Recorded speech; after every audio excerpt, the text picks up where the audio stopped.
महाराष्ट्र के गोंदिया जिले में जुलाई महीने में 2 बार आई बाढ़ ने भारी तबाही मचाई। जिला प्रशासन के अनुसार इस एक महीने में 5 लोगों की मौत हुई, साथ ही 15 पशु भी बाढ़ में बह गए।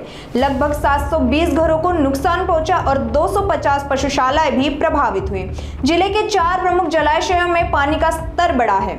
इटियाडो बांध में 98%, शिरपुर में 70%, कालीसरान में 68% और पुजारी टोला बांध में 67% पानी भरा हुआ है।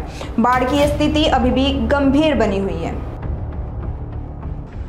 यामध्ये जुलै महिन्यात 7, 8 आणि 9 जुलै 2025 या 3 दिवसात हवामान खात्याने जो इशारा दिलेला होता हेवी रेनफॉलचा, तो हेवी रेनफॉल झालेला आहे आणि त्यामध्ये विविध प्रकारच्या घटना या जिल्ह्यात घडलेल्या आहे। या 3 दिवसादरम्यान 3 मनुष्य हानी आहेत, तसेच 3 लोक जखमी पण होते आणि त्यानंतर 1 पशुहानी आहे आणि या 3 दिवसाच्या कालावधीत जवळपास 265 घरांचा अंशतः नुकसान झालेलं आहे। 7 पूर्णतः घरे यामध्ये पडलेली आहे, तसेच 84 गोठ्यांचा नुकसान झालेलं आहे। यानंतर 25, 26 आणि 27 जुलै या 3 दिवसातही पावसाचा जोर जिल्ह्यात कायम होता। त्यामध्ये काही तालुक्यांमध्ये हेवी रेनफॉल झालेला आहे, अतिवृष्टी झालेली आहे।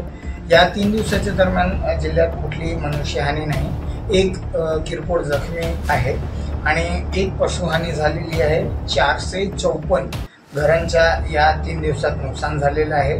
10 घरे पूर्णतः पडलेली आहेत, तसेच 171 गोठ्यांचं देखील अंशतः नुकसान झालेलं आहे। यामध्ये जून आणि जुलैमध्ये एकूण 5 मृत्यूची नोंद आपल्या जिल्ह्यात घेण्यात आलेली आहे।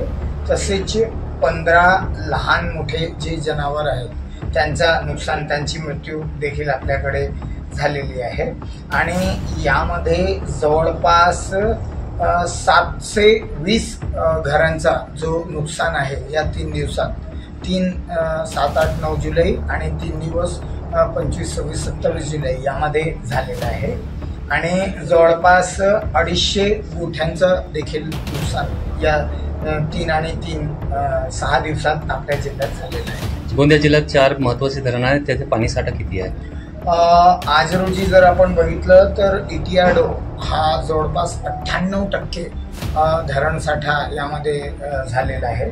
तसेच शिरपूर जो डॅम आहे त्यामध्ये जवळपास 70% जो पाणीचा साठा आहे आज रोजी आहे।